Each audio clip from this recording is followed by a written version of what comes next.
And hey, we guys, are we live? If we're live, please give me a thumbs up. And on the chat there, excited, we got Devin Vrana with us. I'm going to go ahead and just get this party started, Bear, and hit record and fire up the podcast. Okay. You guys all sound good. You're all pros. Party started, Bear, and hit record and fire up the podcast. Okay. I am hearing an echo with somebody. Is that Bear? Bear, is that you? I would never have my volume on while you're starting. Okay, there we go. Better than that. Okay, here we go.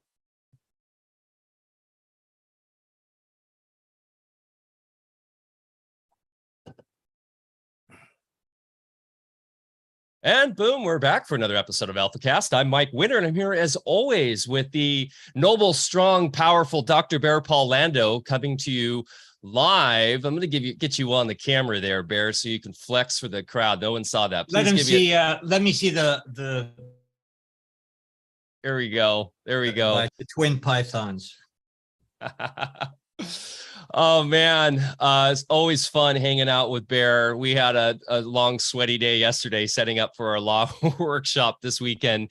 It got hot yesterday, and we were having a lot of fun setting up new technology, which I might have to talk a little bit about today, and how technology has just gotten more and more difficult to deal with, almost intentionally, I think, to distract us from the world that is just getting more and more crazy. The Borg was definitely out to get us yesterday, Michael.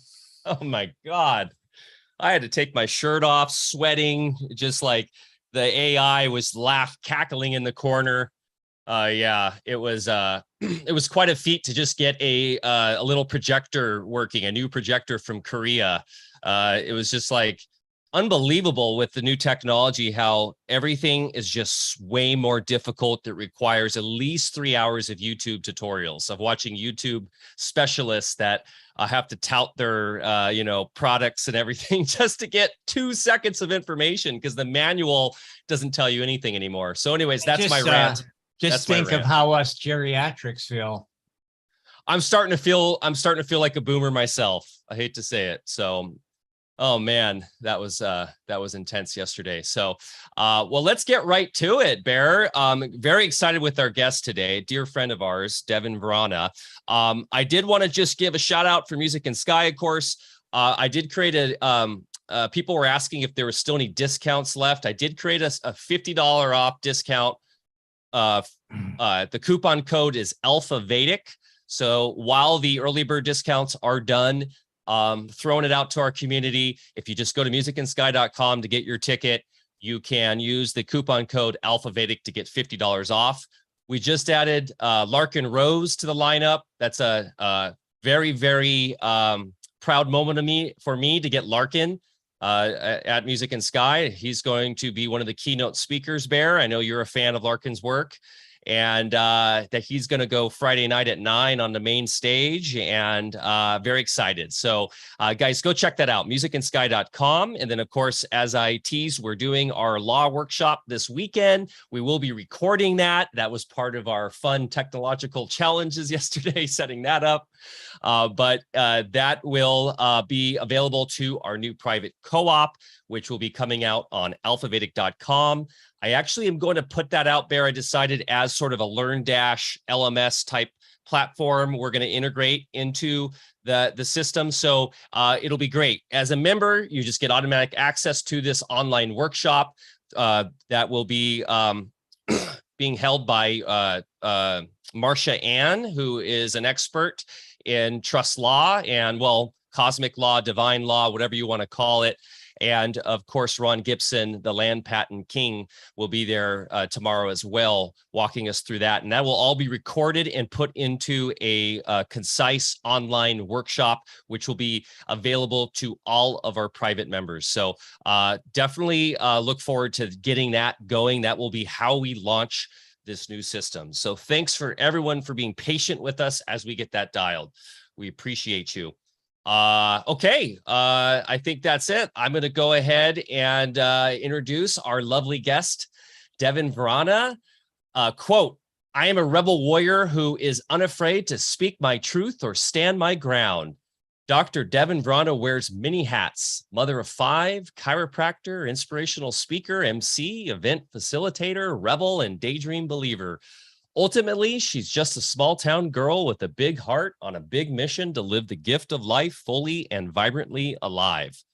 I am a relentless seeker and student of what makes a person come alive: body, mind, and soul. Dr. Vrana's passion projects all, Dr. Vrana's passion projects are all inspired by her soul calling to help people remember the power they carry within and how to shine. Quote, I am a dreamer who expects miracles. In Devin's own words, quote, I have laid my hands on and held healing space for thousands of aches, pains, and broken hearts. I serve babies only minutes old, all the way up to centurions, pregnant moms, athletes, farmers, kids, teens, all kinds of kinds. And I love it, end quote. Devin believes that the power that made the body heals the body, and that you are powerful beyond all measure. And with the proper support, you can heal through and rise above any challenge. Are you ready to be inspired? Well, this roundtable discussion will definitely bring up the energy levels today. Those that are feeling a little down, maybe the summer blues, or things seem to be dragging on this week. If I know a lot of the country in the US are dealing with drought and very hot weather. Well, it's all about the internal self in the end, and outlook, the mental, the emotional, the spiritual. And Devin always brings it, Dr. Lando. So happy to have her on today. Devin, awesome to have you on. Thank you so much. It's been really delightful getting to know you. You know, we've had a few private conversations, and so I'm looking forward to this. Really looking forward to seeing you, tomorrow? That's crazy. I think you're on mute there. Yes, we get to play virtually and teleport to one another through the screen today. And tomorrow I get to hold you for the first time in my arms. I could not be more excited for the space we're going to share this weekend. So thank you. That's awesome. Us too. By the way, I have a hat just like that, but I didn't want to wear it and match you today. Well, that's what I meant to say. She literally wears many different hats. Amazing. So, you know, this weekend, of course, we're doing I Am the Living Law seminar with Marcia Ann, with Ron Gibson, of course, Michael, myself, and then Shauna, who is also partner with Marcia Ann, will all be there. So we're going to have a great time.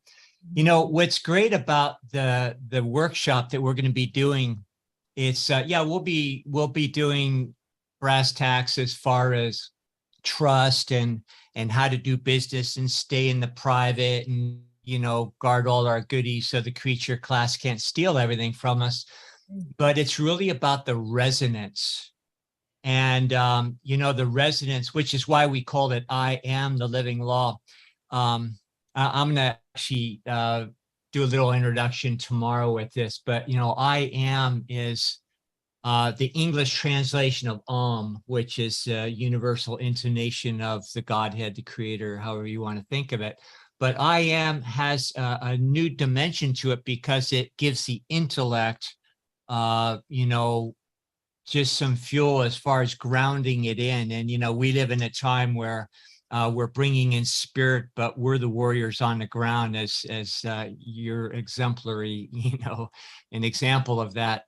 And so it's really the Christ consciousness of being the blend of, you know, understanding, being one with spirit, but then grounding it in. And that's what I Am the Living Law means. And we'll talk more about that all weekend, because you can have, as Marcia will teach us, you can have all the form in the world, all the best documents. And if there's no mana behind it, if you don't own it, if you don't bring the resonance into that form, then it's all pretty useless. And that's, you know, Marcia's taking us to that next level of understanding. And as a group, we're going to create a collective resonance and really focus that in even stronger. You know, that old saying, two in my name, you know, so with the group, we're going to amplify that resonance so that we all kind of float away after the workshop. But that brings us right into our talk today, because you are a practitioner of the healing arts. I was for many years. I still am. You know, I took down my shingle and closed up my clinic, but I still work in other ways. And it's been a journey. And along the way, and I know you've learned a lot of great things and techniques and understand how to do modalities, and you're an expert at your trade. But you can do all that outer stuff, and if you don't resonate with bringing spirit into it, you know, you can stick needles in people, you can give adjustments, you could do anything. Again, if there's no mana behind it, you know, what's the use? And I have heard very few people other than yourself bring in that level of awareness, the passion. That's why you succeed the way you do with people. That's why you affect so many people. You know, many years of learning all outer techniques and doing all sorts of things, you know, it became more and more apparent to me during my practice years that that's what it was all about. And it also occurred to me that all the things I had learned, yeah, they had some use, you know, they're a way to interpret spirit into the practice, but basically they're more for my amusement. Well, And yeah, so please, your thoughts on any of that. And thanks again for being with us. Oh my goodness, so many things. I mean, it really is an honor. I loved, you know, getting to share space in the event and in the mastermind, getting to dive into health with you, Bear, and all of the living law. I mean, to touch on that for a second, Mike, when you sent that to me, you talk about resonance, right? When you tapped me with the opportunity to join in this weekend, I've just immediately started crying at the name, I am the living law. Because when you speak words that hold that vibration and you mean it and you really take it into your body, into your bones, it's healing in and of itself. And in the moment, just speaking, it was like, I have to be there. I mean, I was like, Joe, we got to go. I don't know any details. I don't know how much it costs. I like the name and the circle of lights that I know will be there at this was like, I have to be there. I could feel it. So it is resonance. And like Marsha and Shauna so beautifully have gifted me, it comes to substance. Like we are human. We are, you know, you have the forms and how you step into this way of life, but it has to become the substance of who you are. And these core values, I mean, I think that we talk about all of it, and it all sounds good in theories. There's not a shortage of information out there right now. There's an abundance, but what are you actually integrating? What are you actually integrating? What are you implementing in your day-to-day life? When it comes down to it, what do you stand in and for? And that's, you know, been a very interesting, even 8 months of this year with chiropractic, to your point of what you were just saying. The adjustment is no different than a pharmaceutical pill. If the doctor and patient mentality is you sick, me fix, I'm going to deliver an adjustment from the outside into your system. But if there is a resonance between the doctor, between the chiropractor and the human being on the table, they become one for a minute.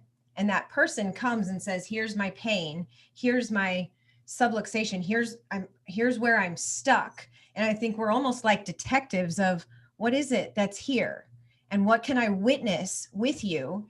And then what type of adjustment can I provide with you to create space for light to pour in? And that's just, it's a different way to be a chiropractor. And so, I mean, I've struggled honestly over the last few years of like, am I just adding to the problem that we're going through? Because I'm still keeping people in this model. Like I know something they don't know.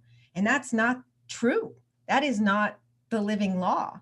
And so I love the way you two level us all up, because it's time to step up. And so I'm just really excited for where this conversation is going to go, because for the practitioners out there, it's time to look in the mirror and really look at what you're telling people in your day-to-day interactions with the people you serve. And what truth are you standing in? Absolutely. You know, in the original I Am teachings, which for folks that aren't aware of this, you know, it's not a church, it's not a religion, it's physics. Yesterday's metaphysics is today's physics. And the deeper you dive, you realize, hey, we can explain this with waveform mechanics. Rudolf Steiner had his own way, you know, Goethe, of describing what we're talking about here. So we're not talking about woo-woo, and you can actually apply these principles and observe results, especially internally. But in those teachings, they actually talk about people that are engaged in the healing arts, and they talk about how it's a personal journey, and you do get to the point where you no longer need any external mediums, even laying your hands on people. And in fact, at a certain point, and I realized this a number of years back, where I had to close up shop and I couldn't put my hands on folks. It just, you know, became very strongly intuitive, because it would be retarding my own progress of what I was getting out of, you know, being a practitioner all those years. And I had to go completely into those other levels, which, you know, aren't make-believe, although you originally or initially have to use your imagination and, you know, use a different part of your sense apparatus. And then you just work completely from there to create coherence on those other planes that then will supersede everything in the physical body. So yeah, very well said. Practitioners, even what we call nature paths, chiropractors, you know, we're supposed to be the ones that are in alternative means, but I think we just become standardized medical professionals, no matter what we call ourselves. Well, look at the participation in insurance, right? I mean, you got to really strip down every choice you're making, and in that keen awareness of what game am I playing, and radical honesty of how sick are my systems in my own home, right? Because so I had to really look at all of my incongruencies as I stay curious, because I don't believe I've arrived. Like, to your point, like we're in this expansion evolution, and I remember, I guess the most, like, what comes up for me is in 2020 when the masking stuff started, you know, I was like, this is between me and my God, not me and my governor. And what I serve in here is truth. And that's who I am. Hands, heart, voice, that's who I am. And so I understand there's these mandates, but even putting that on to me was going against what I'd been called to do. And that's a non-negotiable. And so I think over the last few years, we've all been given different opportunities to, it looks like everything's happening inward, but it's all inward. It looks like it's all external out in the outer world, but it's all an inward game of like, what was I living prior to COVID? What am I living now? And where am I going? Where are we going? You know? So if you don't mind backing up a little bit, and I've never talked to you about this, what was your impetus as far as getting into the healing arts in the first place? Yeah. What was your journey? What led you there?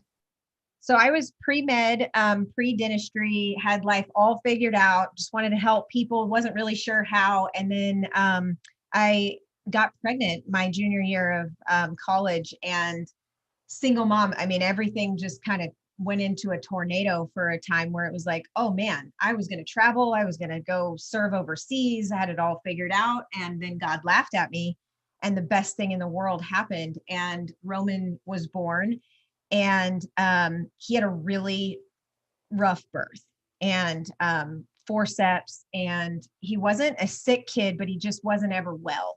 And so we were cycling like ear infections and different stuff. And I'm really, you know, he didn't sleep for a year and a half, 2 years. I mean, he did not sleep through the night. So I was up all night. I was putting myself through college, and I'm coming up on graduation. I was like, took the MCAT, did the things. I'm like, I don't believe in pharmaceuticals. It doesn't resonate with me. I pass out at the sight of blood. So surgery is not like an option for me, even if I wanted to.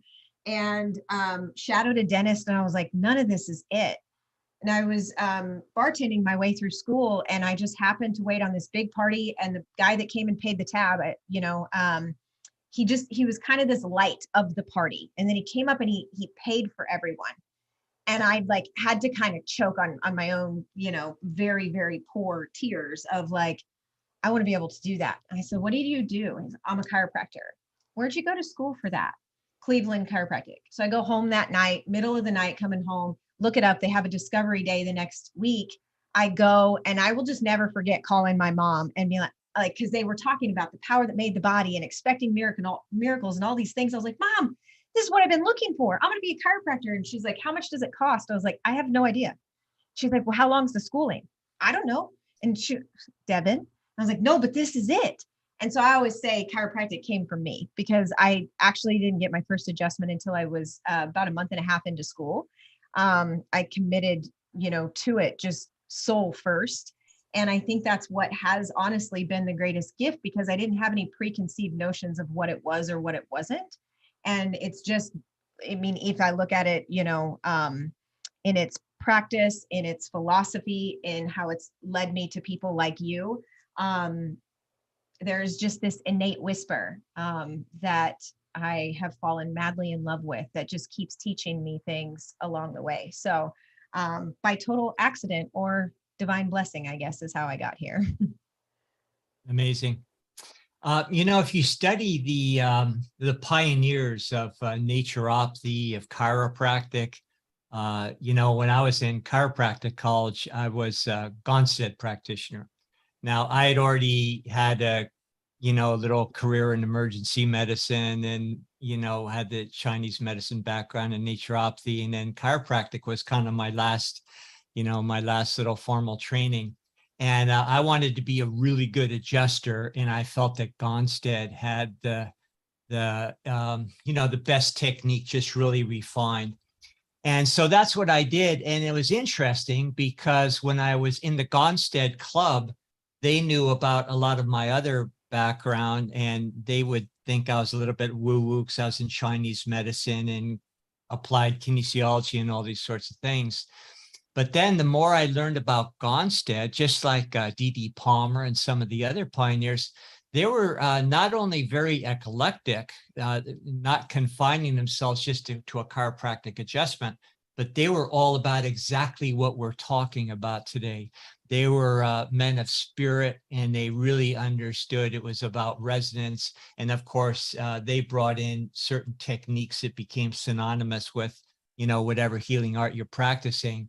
But all the early ones were greats. And then it seems like the followers always become, oh, it's just about, you know, putting a needle in somebody, or just about the adjustment.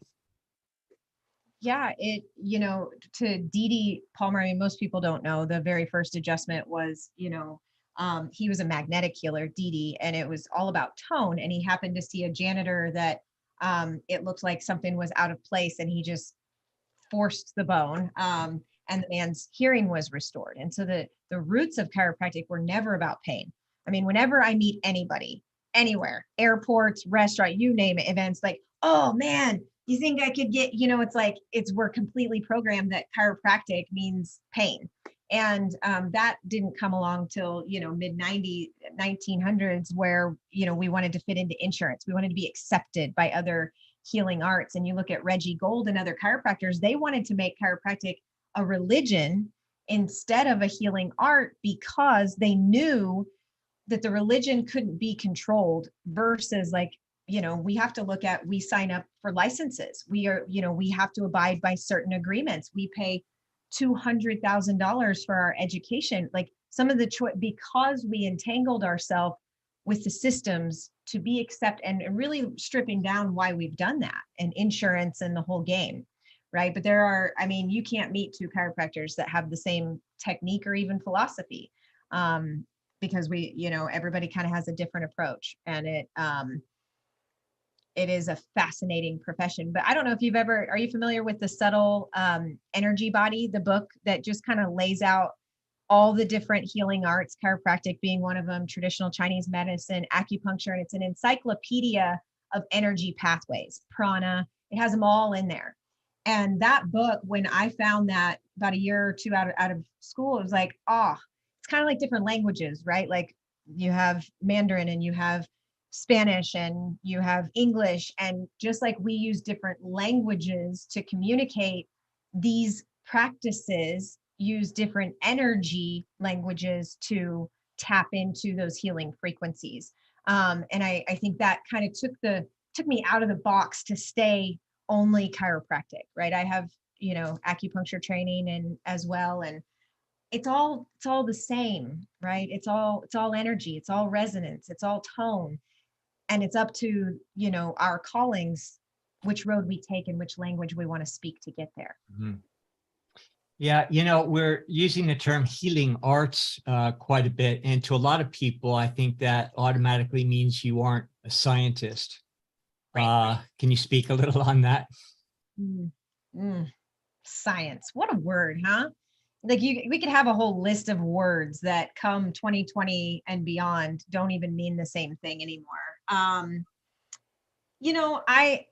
I take that as a compliment because I do live and love and heal through my heart first, and I don't need anybody's approval with that. And I think the people that live in their heads serve a purpose, and we just have different, again, ways to communicate. But there's plenty of evidence and research, and I don't know. I think about Joe Dispenza, where he's like, I spent the first half of my career writing books and putting things out for my haters to prove my own, legitimacy. And I will spend the rest of my life serving the people who live and lead the same way I do. And I'm going to go with that, right? It's like, for the people that want to tell me I'm this, that, not enough, whatever, I'm just not for you. And I am totally okay with that. Hey, Devin, real quick, is that book called The Subtle Body? Is that by Cindy Dale? Yes. Yeah. Have a picture of like chakra. Yeah. I think I have that on our Amazon book list, y'all. If I don't, I will get that back on. I'm pretty sure I put it on there like 3 years ago. If you go to alphavedic.com/book list, you can find that book. Go ahead. Sorry. It's so good. I mean, it just, again, it's like, people get so stuck in their own lane. And I think it's all about, especially if you transition, call it 3D to 5D, this awakening, expanding consciousness adventure that we're in, like there isn't one way for anyone. That those days are gone. And I don't want to leave practice, to your point, what you were saying when we first got in and you're like, at this point, I couldn't be there anymore. I'm not there yet. And if I look back on who I was even 6 months ago or a few years, it's like the world is different. If we're not evolving, if we're not curious about the way we serve and live, like, I don't know, that's nonsensical to me, because there's so much still to learn. Yeah, I moved on from hands-on simply because I spent 40 years doing it. So there comes a point in your life where you say, hey, I gave it the office, and and then also things, do occur to you over the years. You do get to collect some dots if you're paying attention. And that was just, my evolution. I didn't get there any quicker than anyone else. In fact, I think I was probably a slow learner to have to spend that many years, doing it. Early on, when I left conventional medical system, I, went into my retraining, but then I met this character. He's a traditional healer from an indigenous culture. He was like old school. He was in his 90s. And at that point I was maybe 30 or something. And he was chosen at birth. That's the way they did it, the real deal back then. And I was kind of his last mission in life. So he told me, but what really shifted me, I was, really kind of naturally inclining towards, the natural arts, but I was still pretty much in the outer form. And he took me under his wing. I did a whole year apprenticeship with him. And he did things that completely bent my noodle and, put me through experiences that just aren't supposed to happen logically. And so from that, and that was just, what really shifted me off the form boat. And, I kept doing a lot of training and everything. From that point on, I realized, oh no, this is happening on a whole different level here. And, what's interesting is we live in a time where even a lot of mainstream science is starting to come on board and say, you know, form is created by resonance. And resonance is what you project with your feeling through your heart. And so it's not that far-fetched to understand what the alchemist of past years knew, that, you know, science without philosophy is not real science. You know, you have to be connected with spirit. So I think we're really getting there as a species, but you know, the folks that have vested interest in the old way are trying to put the brakes on us. How has your experience been operating in a system that's designed to put the brakes on? Man, I mean, I can, you know, I speak to that as a human, as a mom, right? And from the practitioner side, I'd probably answer it a little bit differently, but we get these things, these moments that we encounter, and then life is never the same, right? And so I think about my first son's birth. I think about when I watched, so I vaccinated him through the first couple of visits. It's what you do. Like, I was 21, I was already failing at, you know, motherhood, because I didn't know what I was doing. But I saw the reactions he was having, and I just innately stopped going. But when I met Dr. Larry Pilevsky years later, I took him to his 2-month and his 4-month, and the reactions they were telling me is normal. I'm like, this is not normal. And I just quit going. And then later, as in my pediatric chiropractic training, I met Larry Pilevsky. And, you know, you talk about the man that you met. It's like, we get these beautiful teachers that just, and you're not the same. And Larry, you know, board certified pediatrician, lays out, you know, what, you know, the well child checks and vaccines. And I just remember sobbing of what I'd been through, but what children were going through. And it's like you could see it on my life scale, but then, oh my God, somebody's got to do something, right? Now it's really a hot topic now. And in birth, I mean, there's so many big lies, right? Of how do you untangle what we have created? And you said it earlier, where now metaphysics is just physics. And none of this started with us, and it's not going to end with us in this lifetime. We're just, you know, kind of singing the song forward. And I think we, you know, we'll take it to a certain, you know, place, and we're going to help people wake up. But, you know, a couple hundred years from now, who knows where it's all going to be, you know? And I think we have to live it first. And as we experience those light bulb transformations, then as practitioners, our truth and our practices and our services have to shift as well, so that we can level up, right? It's like, I go through it first, and then I reach backwards, and I bring some people back up with me. And then, I mean, to me, that's just the name of the game. Yeah. Well, my kids have a chiropractor to thank for not getting the shots, because I was still in emergency medicine when I had my first one. And I had an old football injury, and I thought, oh, what the hell, I'll try a chiropractor, you know, to go in and, you know, see if he could help me with a shoulder issue. And I go in there, I'm in his waiting room, first visit. I didn't know what to expect. You know, my peers back at work thought I was crazy to see a chiropractor, but I was curious. And there on the table in the waiting room was, what was it called? The Harold Mendelson Confessions of a Medical Heretic. And it was all about the shots. I'm just using different words here so we don't get our third strike on YouTube. And so I was like, wow, could this possibly be true? This guy is chief of staff of a major research hospital. You know, this is crazy. So our child was just months away from being born. So I went on a crash course. I went through all the emotions. It's like, oh my God, what if I do this and something happens to him? What if I don't do it? What if something happens then? So I was really torn, you know, so I understand the whole dilemma that people went through, but then spirit just sort of guided both my wife and myself. We said, no, we were not doing that. And our kids to this day are completely thankful. They have kids, you know, we're grandparents. None of my grandchildren have ever been injected. And everybody seems really healthy, really bright. And in what I notice in my own kids is they've just always had that ability to see through things. You know, their neurology has never been tampered with. Well, and once you see a crack, it's like, what else is here? You know, and that's where a lot of us we knew in March of 2020, it's like, this is not what it appears to be.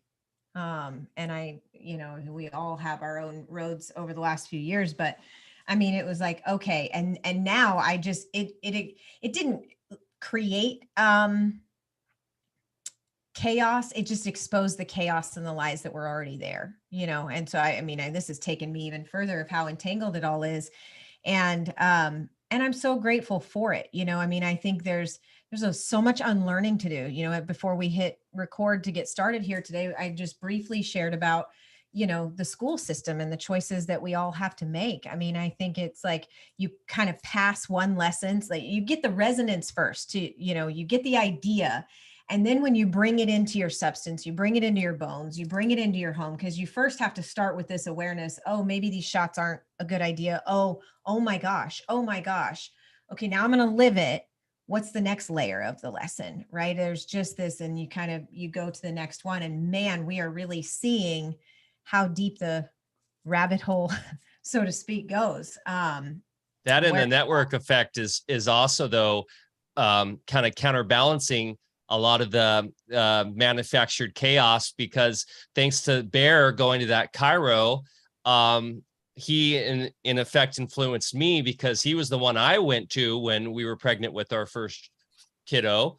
And I was going through the same stuff every parent does. You want to do what's best for your child, right? And the conventional system's telling you you're evil if you don't follow, you know, you're putting your child in harm's way. And I trusted him because I am best friends with his son, who's never sick. So I was just like, that makes so much sense. And now look at my children.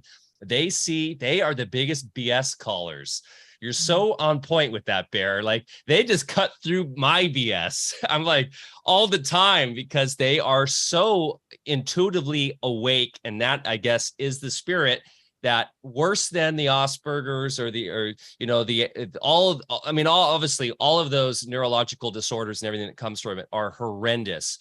But I think above and beyond that, everybody who's getting the jibby jab, there's some sort of like consciousness shutoff valve or something going on. And I remember, Bear, you telling me that it's a higher plane resonance that's being affected than just the neurological, physical, chemical. And that, to me, I can spot now almost immediately when I look at other children. And there was a child yesterday at my kids are going to junior lifeguard right now. And this little boy came right up to me and started just talking to me vibrantly about the most interesting things, and was just like a little adult. He was 8-year-old. And I found out through some channels that, from what I can gather, that his parents are pretty hip and pretty awake. And I was like, look at this little spark of consciousness interacting. And it's this network effect, because as other people are, unfortunately going through pain, they're going to see those who aren't, because of the decisions they made. And hopefully that light is just going to keep spreading, as we've seen over the last 2 years, especially since of COVID. So, it's just amazing to watch it unfold. But Devin, so obviously with your first child going through that, and now for those that don't know, you have 6 children, correct? Or 5? You have a set of twins, right? That's right. 2 sets of twins, 2 sets of twins. And now the twins, they are no jibby jabs or? Yeah, none. No. And from your own personal experience, what has that been like, raising children like that? What you guys are talking about, it's like, it's not about the jibby jab it's not about that. It's about the belief system and the infrastructure of like who they believe they are and their connection to their source. It's like, it's not just that we don't do that, it's why we don't do that. Like it's the reasonings and the things that I've seen and conversations that I had early on with them, I went through a period of anger, quite frankly, after Roman. It was just like, rah, Hulk smash, like, how dare you do this to children? And I probably still have a little bit of that in me. And so when the first set of twins, so Roman is 17 and then Jagger and Knox are 11 and Magnolia and Phoenix are 6. And so there's gaps between, and I was a different woman giving birth each time. Right. And so they kind of reflect that back at me in different ways. But with Jagger and Knox, I still didn't really know. Like, I didn't trust it. I knew I had Larry Pilevsky. I had all these trainings. I knew that they were bad. I knew I didn't want them, but I still didn't fully trust that source, that healing within them, that do they not need them? Like, the indoctrination in me was so deep that it's like my parents, different, friends of it, everyone has opinions of like, hold on, when's the last time they saw the pediatrician? It's like, well, they don't go. What do you mean they don't go? I mean, it's a way of life. It's really not about a thing or not getting a thing. It's the way that we build our home in those belief systems. And so, but by the time Magnolia and Phoenix came, it's like, there was no doubt. I mean, and now it's like, when this whole thing came around, it's like, you're unaware, and then you're aware, and then it's so ingrained in you, you couldn't go back if you tried. Right. And that's where I'm at with that now. But my new lesson is school, because it's the same doubt. It's the same fear. It's the same lack of trust. Right. And it's the same indoctrination sickness. I even joked kind of like in a sad way with my husband this morning. I'm like, because we did the same thing last year. It was all this doubt of like, are we doing the right thing? We need to keep them home. No, we need to put them in. We need to keep them home. We need to put them in. And it's cellular. I mean, my body went to school every August for years. And so it's literally like in my neurology and in my cells that's what we do when August comes, is we go to school. And so no wonder I keep bumping into myself every time it comes around. It's literally all those past thoughts of, am I failing them? Is this like, it's no different than those first kind of gauntlets I had with not doing any more shots. It's the same internal conversation with God. It's like, hold on, this way? Are you sure? Everybody's going that way. You sure you want me to go this way? And it's like, okay, let's go this way. And there's no going back. Yeah. Good point to make is that a lot of folks that decide to not do it to their kids, then they go into alternative means, which can be helpful, in order to allegedly build immunity in an alternative fashion, but it's still kind of fear-based that you're warding something off. So you're kind of in the same boat. And adversely, the people that do, to their kids, and then after the fact say, oh my God, what I did. I think what we have to understand is you have to go back to basic science principles, which is form follows resonance. It can't go the other way. The toaster oven can't, work unless the juice is coming through the cord. It always follows energy. So let's just say that somebody has gotten some shots, and let's just say those shots have some DNA altering substances, which, they're doing a lot of devious things and putting those in there, no doubt, and they're not good for you. But when you change your internal resonance, then you don't have to spend your lifetime being a victim of that. The whole point is to wake up. Now, on the other hand, if you did do it and then you spend your life, in that same belief system, that resonance, that you need those, then that is going to make the permanent DNA changes. Otherwise, the DNA will not be able to take hold long term. So resonance trumps form. And, and if you woke up after the fact, you're still good, but just realize it's an internal game. Yeah, I wish we had a picture of the power versus force, the different layers of enlightenment, the emotions and the weight that they carry, the like numbers, because that's it, right? Most people got it out of obligation, most fear, right? And that's one of the lower vibrations, or guilt or shame, which is even worse, even more dense. So what they got from that level of emotional belief and emotional intelligence, they got it at that level, and it's locked in at that level. Well, as you start to awaken way up in joy and enlightenment and peace, and you start to, turn into more wave form than the particle and form that way, you can heal anything. I think even in our freedom movement, over the last few years, I've had to really kind of step back because we get so heavy-handed in fear, but in the opposite direction, right? Oh, you did this, now you're doomed. And it's like, yeah, but I expect miracles. And the same God that I'm saying can spontaneously heal stage 4 cancer, you mean to tell me that that same innate, that same God, that same source within us couldn't take care of this? That measly old little thing could take care of anything with the right awareness, with the right peacemaking, and and that's my belief. That's what I'm going to anchor to, because I just don't believe that that there's something out there devious that way that can't be overcome with light, with love. I'm not letting that go. Yeah. I was going to say too, we demonize the materialist, but a lot on this platform, because it's so frustrating to see where scientism has taken us down the materialistic plane, and we see how it's subjugated even the alternative healing modalities into materialism. And we see like green allopathy, like we're seeing with a lot of chiros, everything's just all about the material plane. But the material plane the dense material plane is it's a place where we learn lessons, right? It's where pain exists. It's where all this happens that will then hopefully eventually kick our ass back up into these other more important, or not necessarily more important, but these other areas of reality that are what essentially precipitate that material plane to begin with. So pain's important. All of this, those who have unfortunately made these decisions, we all have karmic repercussions for what we make these decisions in this life. And I was just talking to Bear a couple days ago about how my children were going through pain last week because they had come down with something, and one had a fever, and we had, junior lifeguards next week. And I was like, I don't want them to be in pain and be sick. So I was like, tell you what, son, I'm going to pull this fever out of you. And I did a little bit. I don't even know what I'm doing. I intuitively felt like I was putting my hands on him. And what do you know?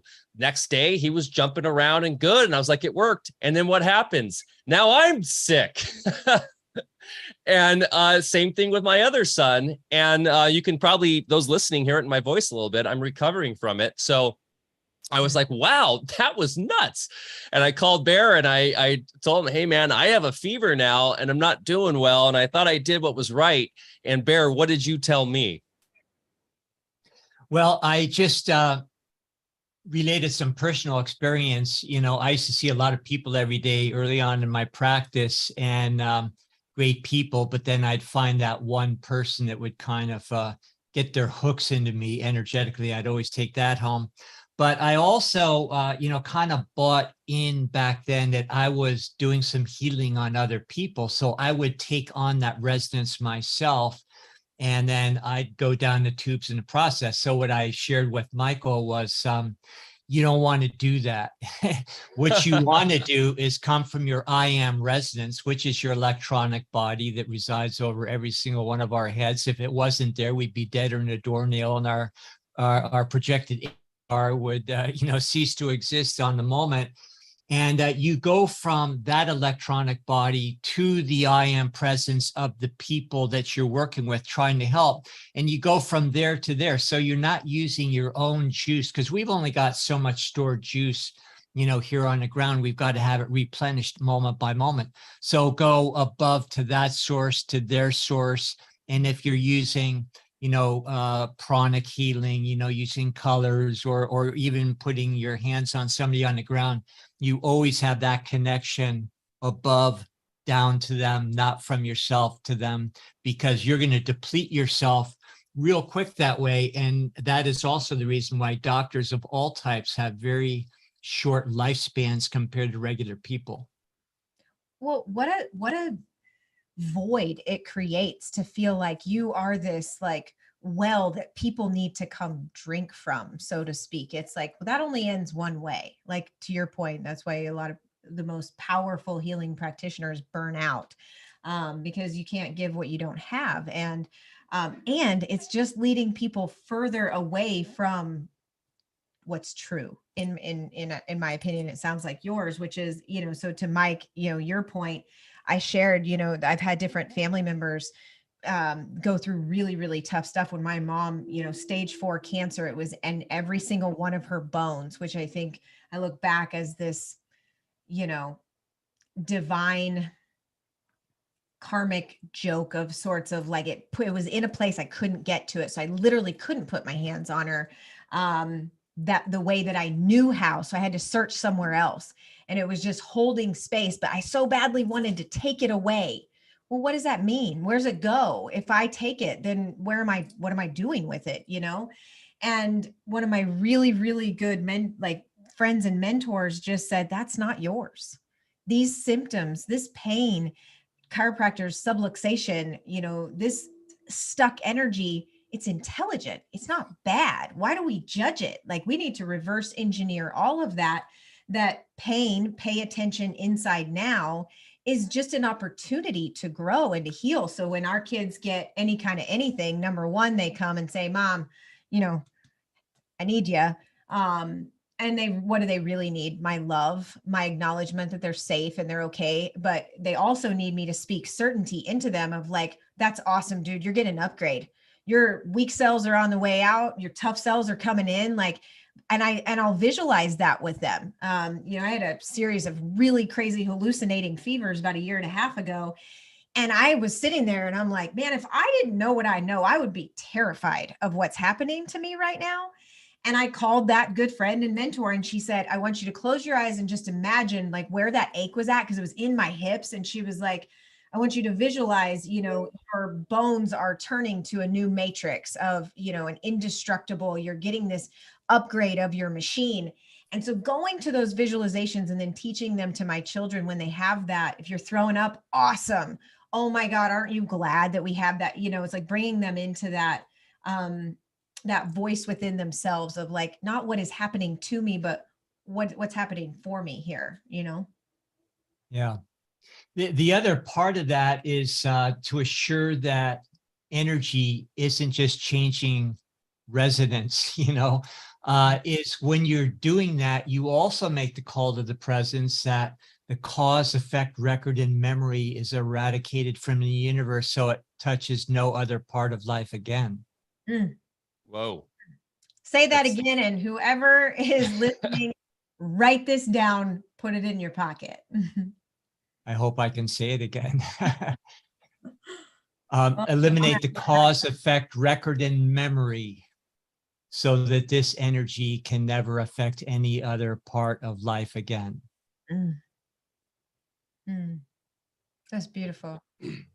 Yeah, and there's a lot that comes in with like natural law and stuff, right? With free will. And if like as a parent, it's tough because you want to sort of, alleviate pain, of course, and you want to be the savior in many ways as like, the hero dad or mom, but also you got to have respect for what the little soul karmically is going through themselves. And especially, who knows how many lifetimes of things that they've gone through, and that this is now part of their path, and to come in and interfere in a way karmically can affect both of you in ways that are potentially way more powerful than you would ever even be aware of with just like a simple fever. So that was a really profound thing you told me, Bear, a couple days ago, and I've really been kind of spinning off thinking about it ever since, because it ties in so much of what we talk about on the show in terms of the law, right, and how we engage with each other and how we are as consciousness.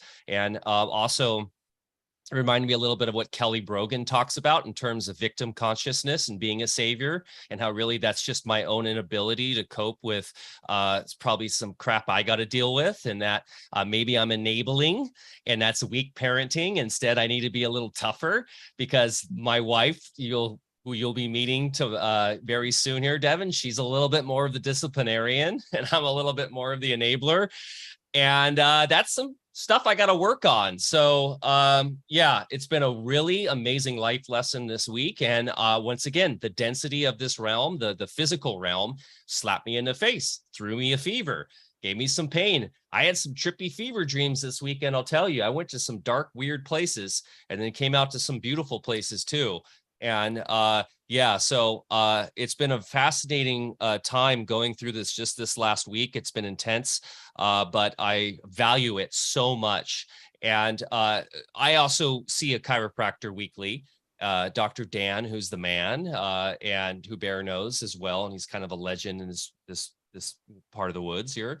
And I value those adjustments so much, because for the way I see that is it's kind of just giving me a little biofeedback and getting me back at awareness around my body, and so that I can realize how to take care of it better. It's not so much that he's fixing me. I feel like he's just getting me back to homeostasis of where I need to be. But I don't know. I see it as a sort of a way for me just to get a reminder of who I am physically, right? And so that's what he does for me. But then when you actually laid your hands on me in San Diego, I must say I could feel it was a different energetic about it, Devin. And I think that's really important to realize, is there is a substantive, or what's the word? It's in terms of not just a qualitative aspect to everybody in terms of in your profession. And to find someone of your skill set is very special. So for those in the Wichita area, you're very lucky to have Devin amongst you there, and her husband as well, who I'm looking forward to meeting this weekend too, because your husband's also a chiro, which is very interesting. My husband, and now my sister, who I practice with, and my brother and his wife practice in South Carolina. So Wow. A couple of cousins. I don't know how many practice members we've sent back to chiropractic school at this point. Like, it's a full on, that's the network, right? Like once you feel it and you know it's possible for the, that for a lot of people, it's like, I want to share this too. And that sounds like how Bear, that some of that nudge for you as well. It just, what is this? I want to know more. And yeah, I mean, what a beautiful testament to Dr. Dan. Of like, just it helps you remember who you are. I don't think there's a bigger gift that we could give, to just hold space and go, well, here's where this is at. Put it all down. Just put it down. That pause of like, just stop right here. And whatever you stand up with and walk back out of my door, you're putting back on your own shoulders. Like, especially in my mom's, like these last few years, it's like, there hasn't been a timeout. It's not like, hey, go take a break in Fiji for a month. No, I mean, they're just getting ripped to shreds of like, you're not feeding them right. You're not schooling them right. You're not raising them right. And depression is higher and anxiety is higher and screens are chaos. And it's nuts to hold the grid for your family right now. And so women come in and they're like, I don't know why I hurt. And it's like, hey, is it anger? Is it fear? Is it sadness? Like, just acknowledge what your body is carrying within it and just breathe it out for a second, And I think, like, again, that's just the opportunity to witness life on people's shoulders and in their backs, and where they hold the different stressors and traumas that they've been through. It is a privilege to lay my hands on those types of wounds and say, all right, get back out there. Like, I really can't imagine doing anything else. So medical practice is really just holding a space.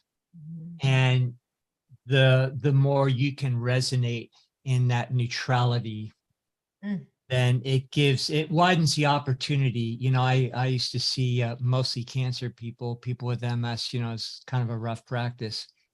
And I had a dream. This just kind of occurred to me.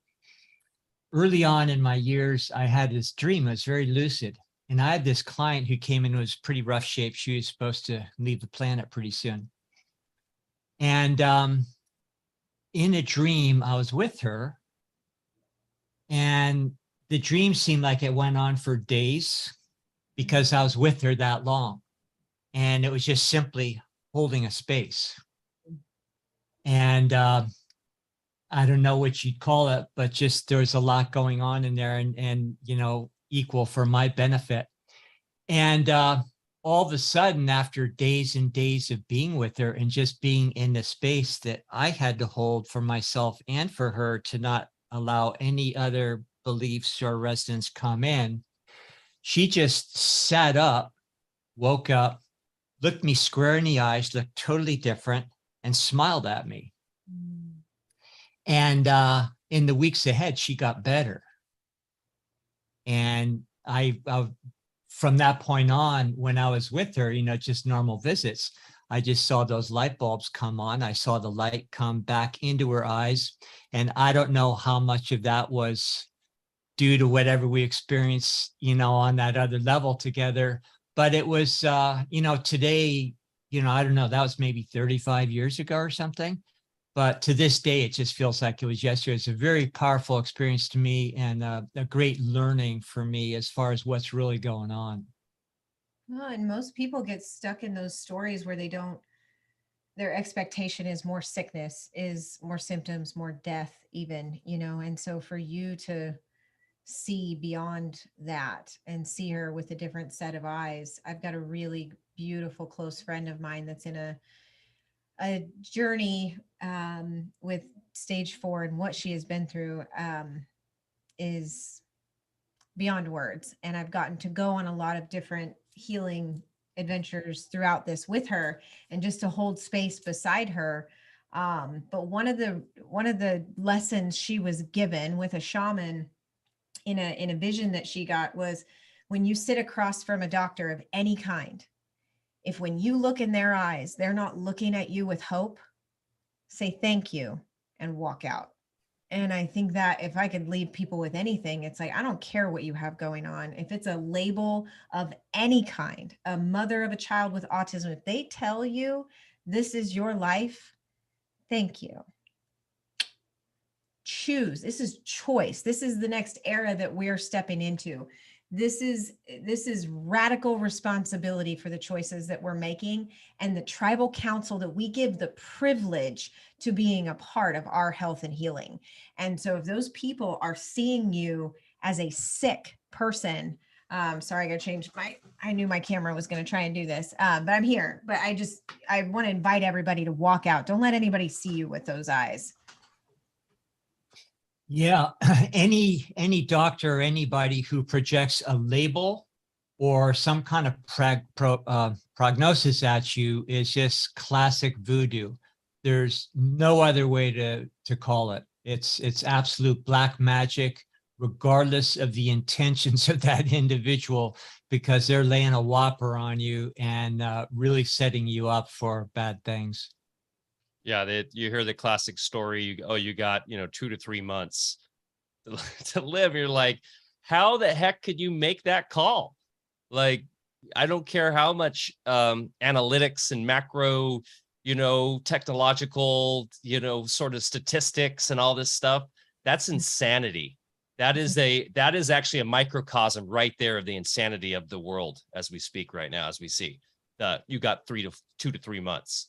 How many people go in for a routine checkup and then they find something, they get the diagnosis, and then they're dead in 2 weeks? Sorry, I gotta. Yeah, well, that's like the whole mammogram, and a lot of those types of diagnostic, supposedly, must do tests that I know, Bear, we've talked about this years ago on AlphaCast, that the studies alone show just by going to those tests increase your risk far more than if you just didn't get the test, to have some sort of physiological output of what they would call cancer. It's in the Bible. Seek and ye shall find. You go looking for sickness and death, guess what you're going to find?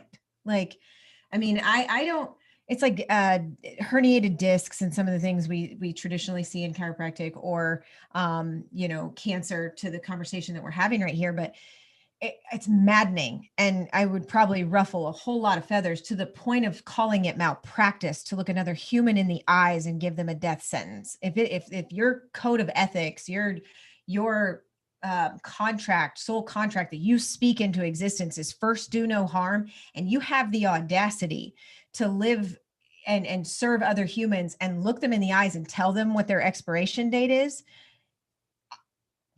I will pray for you. because that is madness in its biggest form. And yeah, I mean, God, man, curiosity could go. So what we're doing, if it was working, I don't think we would all, and you can kind of feel my Hulk come out, but it's not working. Kids are freaking sick. Cancer, depression, anxiety, pick one. They're out of control. We're sick and we're sad. There, we summed it up. Well, why are we sick and sad? What are the choices? Because there's no victim, right? Okay, we did this. And my mom passed in 2016, January. I was pregnant with my second set of twins. I got served a Blue Cross audit a couple days after she passed. A little boy in my practice that I'd taken care of from the time he was born to his funeral passed away all in like a week's time. I was so mad at God. I was like, what is this? Like, what kind of God puts this kind of suffering? And I'm on a rant in my kitchen, just blah. And my oldest son was in there, about 12 at the time, making himself a little snack. And I looked at him and I was just like, Roman, what do you think? What is this? Like this death and these symptoms, what cancer? Because that's what the little boy had passed away from. And my mom's suffering. I was so angry. I said, what do you think? And he just sat his stuff down and he looked at me real calmly. He's like, well, I don't know. Probably just God's way of telling us we're not doing something right.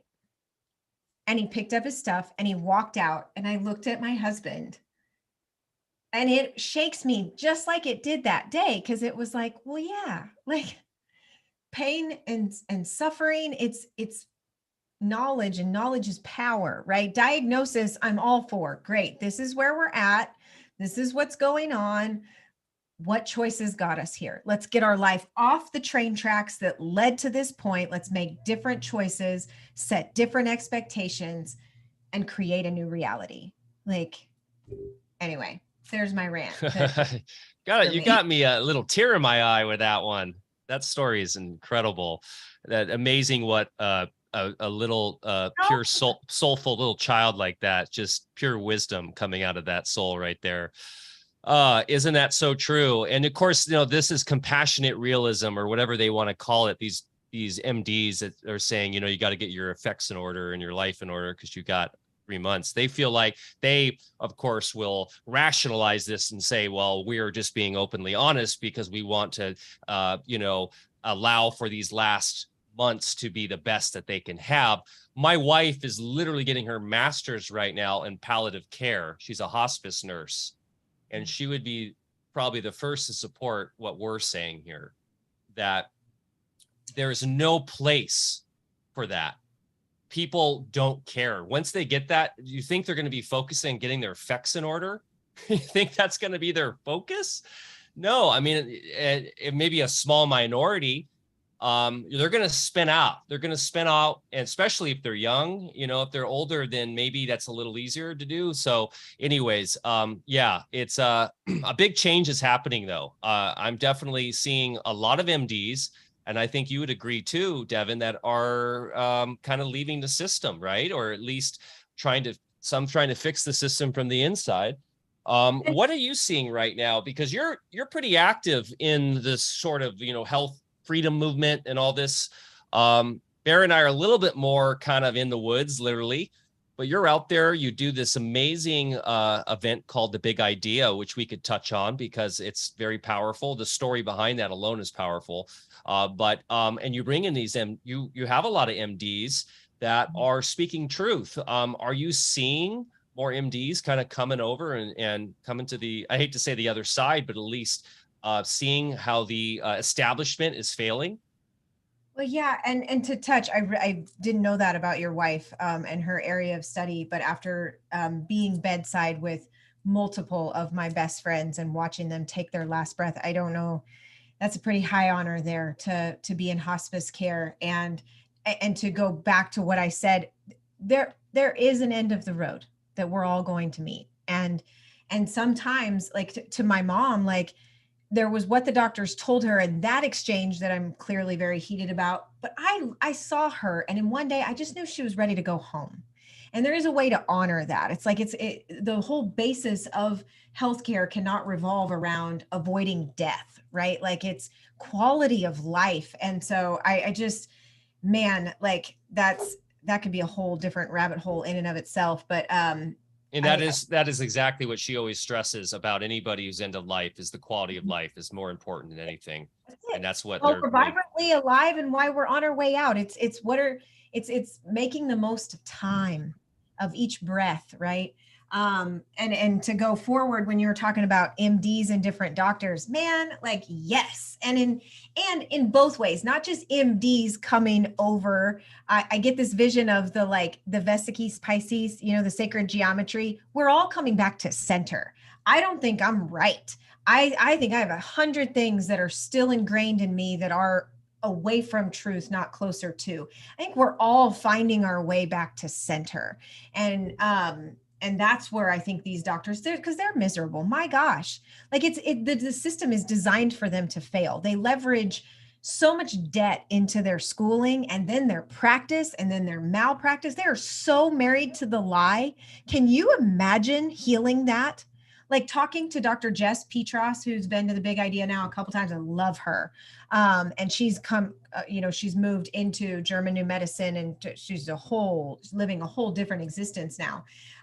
But she and Kelly Brogan both were at the Big Idea this year. And as they have evolved and as they have found center again, then the truth they speak and serve has to shift with it. And I think that goes for all of us. Naturopathy, if you're using, homeopathy to fix an illness and it's outside in, you're still part of the problem. You're still part of the sick mindset. I don't care if it's a natural thing or it's, like you said, green pharmacy. It's like, we're all finding our way back home to this center point of truth and empowerment. And as a practitioner, you realize the best homeopathic remedy is yourself. As a practitioner, you're creating a resonance. That's what attracts people to you.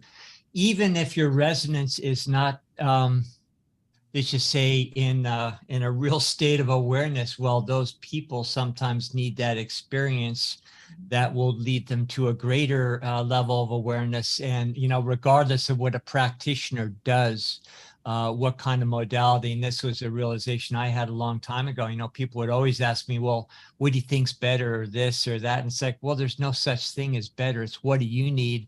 But more important, who are you seeing? You can see a medical doctor and have a great healing experience if their awareness is that. I had when I was a kid, we had a family physician who had been, with my all the way through my grandparents. He was kind of older. I was actually named after him, Dr. Bear Paul. And he was a true healer. He was amazing. I went in there, and even as a young kid, I loved the man. He was just, you could just feel his heart. And, that really shaped, I think, a lot of my destiny, besides having his namesake and everything. But, I remember him, I think, as my favorite person in practice that I've ever met to this day. And he's a medical doctor. Yeah, it's not type of practitioner, it's paradigm of care, right? I mean, it's and in business side of chiropractic, like I go to different things, and one of the words that always comes up that literally makes my skin crawl is retention. And this idea of like, what is your retention, like, of people staying with you? And it's like, don't we want them to outgrow us? Like, and as I shift, they're not my patients. Like when I hear language like that, and I'm kind of a wordy like that, I'm probably overly specific about what words mean, but I just don't like I think that's part of our sicknesses. That's dis-ease in the approach to health and practice, where it's like, I'm not trying to keep you. I'm here today and so are you. Let's share today. Let's share right now. And if you want, I'll see you next week. But I think that as I evolve, I can look back at people that I served 5 years ago who look at me now and they're like, you're not the same. It's like, no, I'm not. You're right. And so if you're still married to the story of your sickness and I'm telling you, I'm not going to honor that story anymore, I view that as a service to you. And if you don't, and you choose your story, that's fine. Like, onward for both of us. Retention. That's a beautiful microcosm of what is wrong with anybody's business or anybody's mindset in this reality if you're trying to retain and hold on and like gotta say have everything be mine, right? Versus the real path towards abundance. And we talked about a bunch about this during the event with like Tara and different stuff, is giving and putting out, because we have an endless source, as Bear was saying earlier, that we have the spout we open up. And if we close off that spout, we aren't able to give more. And we actually shut off the abundance to ourselves. But if we give, what happens in your practice? They heal, they get better. They go tell their friends, hey, look, I don't have to go back to Dr. Devin anymore. Wow, that's crazy. Let me go check her out. Because to be honest, one of the biggest knocks of chiros that you hear all the time is once you go, you're going every week, So, during the last few years, the people that wanted, that would ask me, will you please put on a mask? And my answer was no. And it's like, I can't compromise the truth. I understand and I'm sympathetic to why you're asking. And I am more than happy to refer you to someone if that is your choice for care. I love you enough to honor that request, but I will not compromise my truth. I can't. It would go against the core of my relationship with God. And that's not something I'll compromise for anybody. And I had to make peace with that, and there are people that left, and that's fine. I'm okay with that. They don't belong to me. I don't belong to them. We're in this dance. And I think if more people did, to your point, business, but also healing, practices that way, where it's like, we're just here right now. Like, let's do that. And you need care plans and things, of sorts, but it's all the magic in the now. And that's really the only place that we ever get to be together. I told every single client that I ever saw in the very first interview with them is that they did not need to see me. And that when they realized that, they would be better. And that would cause a lot of confusion, because I just had a referral practice because I was not in the yellow pages or anything. And everybody would come, because they had a referral from a friend or another doctor. And I had so many people over the years that, came back, at some later time and said, yeah, I get it now. Well, and so the big idea, right? The big idea is a chiropractic poem that really just explains that it's thoughts, traumas, and toxins that create dis-ease in us, and that we have the power to heal and shift and overcome. And when all of those kind of thing, that dark night of soul season I had, because it was not one thing, it was a lot of things that crashed down. And I went off on this journey kind of seeking knowledge and experiences, Tony Robbins events, Dispenza events. It's like, give me. I want to know more. Why did my mom get sick? Why did all this happen? Why did my birth go the way that it did? What, what is real? I mean, I was just spiraling in the best way. And I gathered all those things, and I would come home from those events, and it was like, and like crash hung over, like, oh, but here I am in my real life again. And I just heard all these things and I experienced them, but now I'm with my team and my practice and my family, but they didn't get to hear all the things that I just heard. Let's bring them there. And it reminds me of a question that a chiropractor had asked, if you had to choose between chiropractic practice, the adjustment, and chiropractic philosophy, the truth, which I would call the big idea, if you had to choose one, you couldn't keep both. You had to choose one. Which one would you choose? And like Bear, you saying, you don't need to see me. It's the philosophy. It's the paradigm. It's the mindset. And it was a no-brainer. And so that's why the event came about. It's like, yes, I want to keep showing up in the practice, but all I really crave is for you to get it, for the light to come on, because once it does, and in lots of different ways it does, in your marriage, in your health, in your happiness, in what you've been through, once you start to experience the light coming on and you get the big idea, that's freedom. That's limitless potential. And that's become the soul mission I couldn't turn off, I guess, if I tried, Amazing. So back into the mundane just a little bit, if you don't mind. I came to the conclusion that vertebral segments don't subluxate. They don't just go out of place. You know, bones are held in place by muscles. Muscles are part of vast networks. I always looked at it as each vertebral segment being a circuit breaker. And when the circuit popped, it went, whoop. So you can get an adjustment. And, you know, sometimes you, you know, flick the circuit breaker back on, it stays on. A lot of times it doesn't. So what's your thoughts on that? I use that a lot. About half of my practice is, you know, young people, kids and teenagers and families, and that people just get that. It's right. It's the circuit breaker in your house. The lights are off. We flip them on. They call me the poop doctor. You're not pooping. We flip the switch. Poop. It's great. But you know, so two things. Number one, I love that analogy because it is so simple. Most people can land there, and it's not pain-based. It's, you know, function and nervous system, tone, conversation. So I love that. And then to your point, well, why does the circuit keep going off? Right? That if we're really serving medicine that will last a lifetime, teach a man to fish type stuff, then it's that question. Why do you think this keeps going off? What kind of food you eating? What kind of stress is in your life? How you sleeping? Like, what kind of structural things have you been through? What needs the German new medicine that Dr. Melissa Sell, I just adore, right? Because there's stories to be told. And so I think, you know, meeting people where they're at. If you come to me and you do have a headache and you want to experience relief, I understand that sometimes you are so in the dark or the storm, you can't hear me. And if I'm trying to teach you about the circuit breaker and how like you're powerful beyond measure and you have a 10 out of 10 migraine and you're vomiting, like I'm an asshole, excuse me, if I'm not supposed to cuss, but like I that would be insensitive to not acknowledge what was going on with you because of my all knowingness. So I think, you know, meeting people right where they're at and going, okay, you're here today with me. How can I serve you? And then beyond that, how do we get here?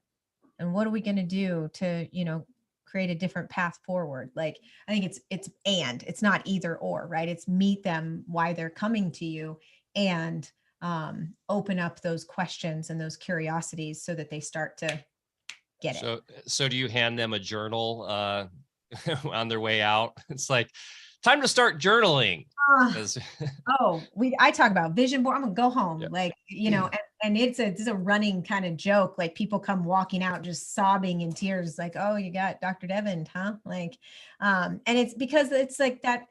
I love you. Like wherever you're at, zero judgment, just put it down. How'd you get here? You know, and if you do want something different, if you don't, I'll keep adjusting you. If you want to come here, like to your point of saying you don't need me, it's like, if you want to keep walking in with the same story, I'm here. But if you would like to change, I will walk that path with you too. And that's the one I'd prefer because there's a lot more happiness and health down that road. And so, yeah, journals, yes. Vision boards, yes. Like, hey, go check out the event and the big idea and music and sky that I can't come to. I'm so sad. We're really bummed you're going to miss that. Dr. Melissa Sell will be there again. You know, she hasn't missed one Music in Sky. She's our one collaborator that is literally spoke at every single one of our events. Now, it's easy for her because she lives down SoCal. I mean, we did on the NorCal one, she did have to come up. But anyways, yeah, we love Dr. Melissa Sell. And since the first Music in Sky, thanks to obviously Dr. Bear Lando's influence on us, that was one of our core principles was that in order for us to heal as a community, we must first heal ourselves. And with that, we must understand principles like, you know, the terrain and the body, mind, spirit connection, new German medicine. So out of the gates, we've been talking about this, and we'll have you eventually. And we're decentralizing Music in Sky, so we'll be doing one in the Midwest. So we'll definitely, you'll be involved down the line. But yes, to your points, you know, important, I think, for the world to heal. We have to heal ourselves first. And obviously the medical industrial complex is, you know, feeding itself off this sort of materialistic idea that sickness is only healed by by others. And so we have to go to a practitioner, and that must be tough for practitioners to wrap their heads around the idea of that. Like Bear was saying, you shouldn't need me. I mean, that seems counterintuitive to a capitalism based marketplace. But if we can really get there, like what I talk about, and having a holistic economy that actually will all be way more abundant if we're all healing ourselves, because then we won't have to worry about our neighbors being sick and putting more strain on the system and all that, because everybody's living in this much more vital way. Then I think everybody, of course, wins in way more than that doctor driving the Porsche who's making millions off all the sick. That doctor, actually, if he could see the light, would probably live a lot longer and maybe not need the Porsche or have the Porsche, whatever, but wouldn't have to be so stressed out about the world coming to war and all the calamity, which is spiritually being created by that very need to have that Porsche, and that sense that you have to save and help everybody, if that makes sense. So there's a big change happening. You're right. And I think people are waking up to this in droves. Well, and there, gosh, you look at insurance, and there are so many layers. It's not allopathy per se. It's the educational institution that creates the way they practice. And then it's the insurance company that they literally become slaves to, that hospitals are for profit. I mean, you look at Blue Cross Blue Shield doesn't want you to be healthy. They don't care. Like that, they're mitigating costs. It's dollar signs. And I love that conversation too with people when you start to go, almost like, you don't take insurance. It's like, no, I don't participate in that, part of the disease in our system. What do you mean? Well, what do you do? And it's like, well, there's options, guys. Like that's the thing. And I just have to meet each one of these questions and light bulb moments with compassion, because I've been in this conversation, in this journey for, close to 18 years with my son as a parent. So it's like, I understand that for a lot of, there's just new, you don't have to have insurance. Well, not that kind. And no, but most people are so indoctrinated into the way it's supposed to be. Man, I think those conversations carry as much weight as any adjustment or other service that we provide. What we need is assurance, which, right? And this idea, yes, there's aspects to insurance that make sense, like for massive trauma, right? Like there is some, obviously, Bear and I have talked about this a lot. There are amazing aspects to Western medicine in terms of the technological aspects for a hip replacement or things like that. Of course, there's also probably ability to not have to have an iron hip, even though Bear, you've partaken in that down that road, thanks to old football injuries. And that can be expensive with all this technology. But I also think there's ways to have economic systems set where that's free, where you don't need. So an assurance model is a community-based model where it's based on more trust and not fear. It's based on collaboration, and it's based on helping your neighbor, and it could work really well. We've laid out some ideas using blockchain and cryptocurrency to do it in a way that could provide a much better model for assuring people that they don't have to worry about large accidents. Of course, accidents happen not from random cause, effect, as the chaos theory Bear and I talk about too, why accidents happen. Accidents happen for a reason. There's a purpose, and there's a divine connection to the decisions you've made on multiple planes. So it's funny when everything gets so reductionist in the modern world. And when we can get out of the reductionist mindset and look in a broader, more holistic scope, solutions become so much easier. They really do. But that is interesting. You don't do the insurance thing. My doc doesn't either. You just pay cash, I never took insurance. It's incongruent, and you have to take notes, and you label, and you diagnose, and you do all these things that, not that we don't take notes. It's the type of notes that you have to keep that have nothing to do with their actual care, that are insurance-based standards. That just it's chaos. But you speak about accidents. So, I've got 5 kids. 3 of my boys play football. They're all wrestlers. They're maniacs. We're dirt bike junkies. Like it is, and a few years ago, one of my boys was climbing 10 feet up and tripped himself up and fell, and 6-inch skull fracture, brain contusion. And we lived way out in the country at the time. And I think when we brought him to the hospital, it's funny, on his discharge, his number one diagnosis was failure to comply with vaccine recommendations, which is insane looking back, right? What does that have to do with the trauma? But you look at the whole system and how we were treated. He didn't have any care. He didn't need any intervention. They brought him these meds for seizures. And I was like, why are you giving him seizure meds? Has he had a seizure? He said, no, it's protocol. I'm like, one of the side effects of this medication that you're giving my child who just fell is seizure, to avoid seizures. No. And then you got to like sign it. So you go through all these forms. He received no treatment, but had to stay for a night. $64,000 was what the bill was going to be. We used Christian Health Ministry at the time. They take the bill down to $16,000, right? Well, all of a sudden, how do we go from $64,000 being charged to us down to you're going to actually give me a bill for 16? And so you see it from the inside out and you're like, this is madness. Go to the way that our insurance is set up. Every month when we get our statement, it's a prayer request that your contribution, your donation this month goes to the Vrana family to pay for hospital needs for their son Knox. If you would like to, send a prayer their way, that is beautiful. Like that, that it's for people, not for profit. And they covered all of it. And so, yeah, we had to chip away at it until they could review our case and then pay for it. But they covered all of it. So there are options.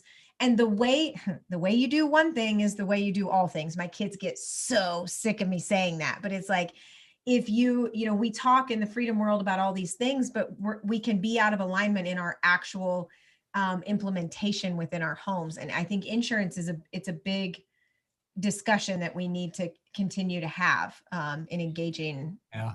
And insurance is negative betting. Not only are you focusing on something bad happening, but you're putting money on it. Yeah. There was a time in the past where I was part of a group where we first started with auto, and we didn't call it insurance, and then also in the healthcare. And because there wasn't a profit need, and also because it didn't take a lot of bureaucracy, people paid very nominal amounts, and it was more, we actually called it assurance. And every premium was met, and, it went fantastic. The FBI finally stepped in and said we were fraudulently selling insurance, and took our kitty, which grew up to, it was about 10 million bucks at that time, just took the money. They don't want any competition. Yeah. In my practice years, I never took insurance. And if somebody showed up and they couldn't afford anything, then we just treated them anyway. We treated them for free. And we had plenty of people that could pay their bills. And then, it all works out. And we made a good living. There was no problem. And accident is just another word like coincidence. They don't exist. That is something that's always a little worrisome as a parent of boys too, that tend to get into things, especially living out here. I just fell 10 feet down a cliff, and very fortunate I didn't break a leg or break a neck, and out in the woods here a couple of weeks ago. And so, I knew that was karmically coming because of I figured out why that happened. But that being said, that's frightening to get a $64,000 bill, right, for that. So I know that freaks people out. So I'll definitely, I think that'd be really good for our community to drop some different types of solutions for people there that could have that for their family. I'm fortunate. I mean, because my wife's in the, traditional sick, well, I hate to say sick care because she's not involved with that. She's as a hospice nurse, but she's definitely a healthcare or a spiritually inclined healthcare worker. We have, I guess, what they would consider good insurance, right, for that, but it's included with her job. But I've never had to use it. So it's kind of funny. I roll my eyes because she still sees that as really important. I'm like, Blakely, I've never had to use that our entire marriage because I don't go to a doctor, and I haven't had a need to, but there's always that little tickle in the back of your head. What if this happened, So yeah, I would be very open to Devin getting that link for you for what you use and any other type of alternative other solutions out there for folks, because this is one of our big questions that comes up in our Telegram a lot. Like, what other alternative forms of insurance are out there? Well, and Carrie Madej at the Health Freedom for Humanity Symposium, they did a doctor's panel, and they were just talking about, let's resurrect apprenticeships, right? And so instead of going to medical school and putting yourself, like, resurrect Dr. Quinn medicine woman type care. I don't think you'd want to throw baby out with the bathwater. There's time and a place. To your point, if I had a bone sticking out of my arm, I'd probably want it operated on. So, I mean, we need each other, and we got to just come up with healthier ways to create these ecosystems. And I think we're seeing it in membership form, and apprentice and private membership form, and where you can, and doctors kind of training up people. I know a good friend of mine in Australia, they had a lot of crazy things come down about pediatric chiropractic. It's illegal. You can't adjust babies and all this. And she turned in her license, and there's a lot of people there that are giving up chiropractic. I actually talked to Marcia and Shauna about this, down the sovereign path, is if that's inevitable for me, like, will I have to detach from this word that now belongs to the world to truly step into my sovereignty? And I don't know. But I've watched good friends of mine leave it behind because it became a necessity, and they still lay their hands on people and they call it an attunement instead of an adjustment. But we're so attached to words and things like that it seems, to give up your license. Jess Petros, lots of people stepping out of that world to detach from the sickness that comes with it. And that's the way the system changes. Obviously, it's been created because of the legislatures that are, doing their job on behalf of the controllers. But back in the, I think it was like the early mid 70s, the chiropractic profession, a lot of people don't realize this, was approached by the AMA, and the AMA wanted to absorb them in. Hey, you guys are going to be part of us. You'll be, good old boys, and you can do all these other things you can't do now legally. And the chiropractic profession, kudos to them. They said, shove it. We don't want it. They did the same thing to the osteopathic profession. The osteopaths went for it, and then their schools radically changed. So when I learned osteopathic technique, I couldn't do it through, conventional osteopathic circles. I had to go study with the old timers, actually do apprenticeships. So chiropractic was really the last remaining renegade. And what they've done over the years is legislate what you can, what you can't do. Now you take your national boards, it's just like taking a medical board. There's no true good stuff left in it. They did that to the naturopathic profession a long time ago, where basically they just did away with the licensure of naturopathy. In fact, that's how I got into chiropractic college, because when I was through the 4-year naturopathic curriculum, there wasn't a license you could get in California. And back then, I still thought I needed a license. And so I went to chiropractic college so that I could get an alternative license that was good in every state. Well, his name slips my mind. He's in the Heal documentary. It's going to drive me nuts. He lays hands. He does these spiritual, I don't even know what you call them, experiences. And I went to see him when he went to Denver. God, that's going to drive me nuts. I'll have to share it on the backside. But he went and, he was like, oh, your energy, you did really beautiful. It was, what an experience. And I stayed after to kind of pick his brain. I was like, I'm fascinated with what you set up. And he's like, the difference between you and me? You're licensed and your hands are tied, and I'm a free man. And that was probably 2017. And it was a fleeting comment that has nagged at me for years, where it's like, oh my gosh, you were right. Like, we are, by taking those oaths that we think, bop us on the head at the time, right? Like, I want to be a doctor. And not to say that I wouldn't trade the knowledge and the experience. And that's what we're going with. Our oldest son is getting ready to graduate, and everybody in our family, what college are you going to? And I'm like, please don't go to college. Like, Was that Dr. Mark Hyman? No. Or was it I've seen that documentary. It's also Dr. Has Sasbury. Oh, that's gonna drive. I'm gonna look. Sorry, I didn't mean to interrupt. I thought I knew it was. I know it's so funny though, right? Like that's what we get even with our two young ones. And my youngest says, "I'm not going to college. College is for suckers." I'm like, oh, hold up, Gail. Like, yes, I mean, I think universities and stuff are pretty ruined right now, but let's hold up. You're only 9. Let's see where we're going here. Because I still think there's a lot of value with going to getting up higher education, depending what your soul's purpose is, right?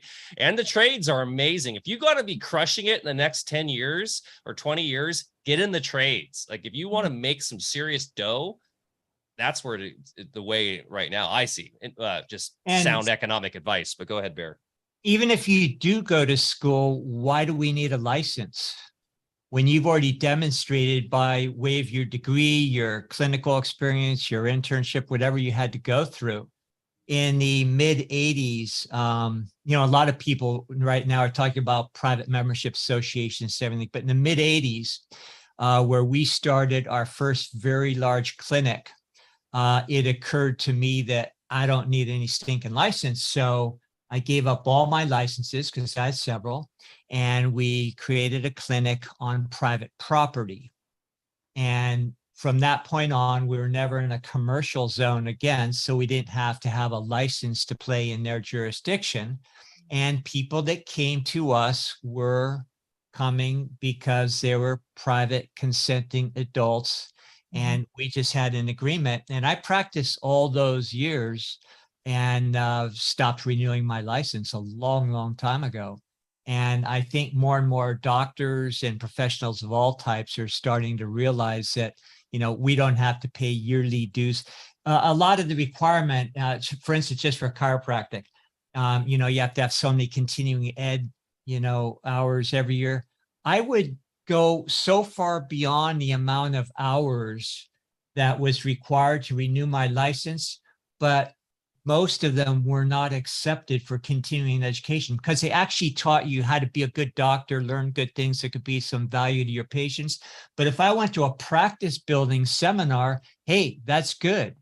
So I just said, this is bullshit. And that's kind of when I left. Yeah. Well, I mean, you see all the incongruencies when you're on the inside. Like this makes, up until 2020, I was, serving on our Kansas Chiropractic Association, and it, here comes what happened in 2020, whatever we call it. And I'm like, what are we going to do here? Let's step up, like this is our time to shine. Like this is like, we got the answer. We got the big idea. Like, and we were doing all the same things. It's like, and we were telling chiropractors not to do this and not to do that. And I was like, I can't, this isn't true. Like, and so you start to see these. And I do think, in San Diego, I spoke with an attorney, right? I mean, each profession kind of has its own gauntlet that it's going to have to untangle from. And the private practice and the private memberships, I mean, that's what I hear with other people, that's where it's all headed. Yep. And that's what we'll be talking about this weekend. So you'll be able to leave with a lot more empowering knowledge and practical skills to implement that and go to the private, right? Because that's where all the real living men and women are. So going into the private is really the solution, right? It's such an empowering way to be, and to be in the present. And man, I can't wait for us to be fully doing that at Alfa Vedic, more and more and more. It's just so empowering. But yeah, I'm excited to see you this weekend. We're gonna have a lot of fun. I know. I can't wait. And to bring my husband, like it's when we say I do, and you have this family unit, like I've gotten to do all these experiences, getting to know you guys, a lot of my soul's work, but now to get to come together, that's going to be a multiplier for our home, because now we get to bring it in to even more substance together.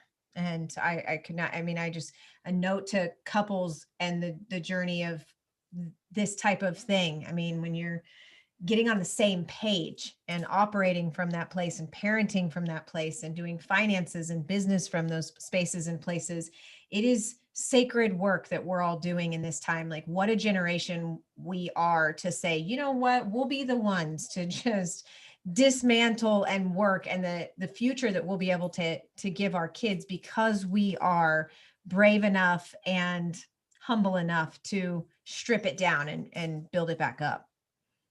We are entering the age of transmutation, which means healing work, legal structures. It doesn't matter. They're all designed to, take us through this transition, taking the old energy and transmuting it to where we need to go. And that's why this weekend, that we're going to be together at is going to be so important. And it's all about I am. And those two simple words, tell you all you need to know about anything. And if anybody really fathoms, whenever we think of outer form, there's three basic things we need to remember. I am the power acting, I am the intelligence directing, and I am the substance being acted upon. That's the Holy Trinity, and we're the whole thing. And we have that gift of being able to transmute on this plane. So all of our collective professions, those of us that are finding each other, we're here to really ground that in. Yeah. I love the transmutation process, because it's not about fighting. It's not about exiting. It's not about leaving. And that's all aspects of it. Right. But in the end, it's about this sort of realization of, like you said, who you are and how everything works. And it's the most empowering way to be is by understanding that I am and I be, and that and then it's just simple. That's simple, right? Like the law stuff people make so complicated. And I hope the takeaway out of this weekend is just really how simple it all is. Wouldn't you say, Bear? With Marcia at the helm, I remember just watching her as we all were kind of like, there was all that chatter in the room and people were starting to make it complex. And she's like, they don't get it. Like, and just that moment of like, this is just who you be. It is that simple. And it's as hard as you want to make it. And how what you put after those two words, I am, becomes the reality you live in. Right. And that's, man, a really powerful, potent thing to embrace in your life. That's Anything why after those two words can only limit you. Mm-hmm. That's it. Yeah. That's why we say I am, and beep, I am. But that's also why we'll float the river on Monday, because what I like to do sometimes, and because the river's pretty low, end of August, we can even just go down little tubes, nothing, no rafting or anything. But you are now I am in the river, and just like what an amazing sort of analogy for this reality as you're floating down the river, right? The river of life, the river of the essence of how time and everything is, and you are just now in the flow. You're in the flow, in the moment, in the present. If you can really get in the present on the river, wow, it's an empowering, beautiful, beautiful feeling. And I can't wait to share that with you on Monday, Devin, because it's something, one of my favorite things to do, but also it's a really beautiful way to end the weekend, because it'll bring everything back in and into nature, into the physicality, but also into this sort of emotional release of being out there on the river. It's going to be really great. And I can't wait to hold the tree. I mean, I went like this. I know I'm not going to even begin to but these trees, I literally, you guys have been having dreams, because I've never been to this part of the country. And so to bear witness and to just sit and listen and be, I mean, I told one of my best friends, I was like, I'm not going to be the same after this. I feel like this is one of those portals that you walk into and you come back with a fresh set of eyes. And so I'm so honored, and I can't wait. Thank you for the invitation and the work that goes into it. Oh my goodness, to host these things. And you don't have to wait till Monday to hop in the river. We have ample time in between classes every day where you can just walk down the stairs and jump in. We don't have the rapids that we had a few months ago, but it's actually better swimming now. And we have a private beach. There's nobody here but us because it's our property. And, we have great swimming holes and, so we made sure we get a good 2 hours off midday so you can go jump in. Even better. That's the best kind of school, right? Like to integrate it straight into with the sunshine. Yep. Yeah. And then we'll definitely work in a quick little foray into one of the most majestic groves on the planet, which is just north of, not far from the farm. Either we'll do Stout Grove or one of the groves there. Was thinking that'd be a fun little thing to do maybe on Monday before we float or after we float, whatnot. So go in there and try to get your arms around one of these bad boys. I mean, we're talking it's bigger than my room, right? So it's so awesome. And you definitely can feel the heartbeat of that tree when you go and hug that tree. And you may even see an Ewok run by. Who knows? Right? In Kansas, it's plains, right? And sunflowers. And so we got some trees, but not like this. So I can't wait. There is something majestic though about, I've been to the Midwest a lot and I always get blown away by the long vistas of the flatness. For me, that is just, it hits me hard when I get there. I'm like blown away by just how much sky, right? And how much you can just see, because here it's all mountainous. And so it's a much more sort of, we're in it. There it's all wide open, kind of like going to the desert. So you live in a very cool place. Yep. Yeah. Wherever you are or wherever you go, there you are. Right. The Dorothy, there's no place like home. I mean, I'm grateful. I've kind of gone everywhere, and for, I'm like, I want to live there. I'll come see you. And I want to live here. I'm in Tulum. I want to live here. I love these places, but roots are roots, and I love the Flint Hills and the sunsets that we have here. I really wouldn't trade it. So Beautiful. Devin, this has been awesome. And we should probably let you start packing. But any final words that you'd like to speak to the audience, any information you'd like to impart, or tell them again the best way to get a hold of you? Well, you can come play at the Big Idea. It'll be in June next year. And because we can't wait, we're building out a virtual place to teleport to all of our past talks called the Big Idea Network. So that's coming soon. Can come get adjusted and play with our whole amazing team of warrior women at the Lighthouse. But anything to say?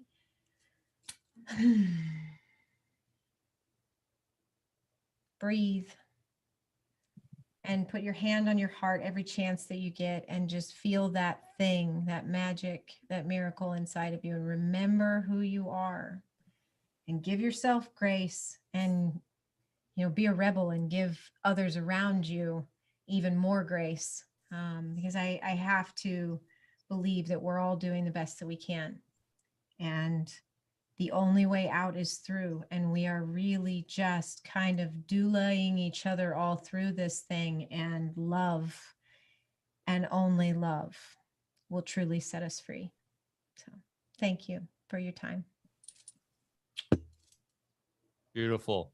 I'll have all the show links below. You guys go support Devin and all that she does. And definitely want to catch the Big Idea recordings. Phenomenal content. So thank you, Devin, so much. And can't wait to see you soon. Yes, tomorrow. Okay, guys, thanks so much. Hey, thanks so much. Everyone in the chat was just really wonderful chat today. We appreciate you all for coming out and joining us on the live stream. We do this every Thursday at 10 a.m. Pacific time. Go follow us at alfavedic.com and join the mailing list to get notified of our next show. Give us a like and subscribe if you resonate with this content. Share it with your friends and family. And as always, remember to get outside, get your feet in the soil, go plant something, go for a hike. Mother Nature is our best teacher. Show her some love. We love you, and we'll see you next time. Cheers.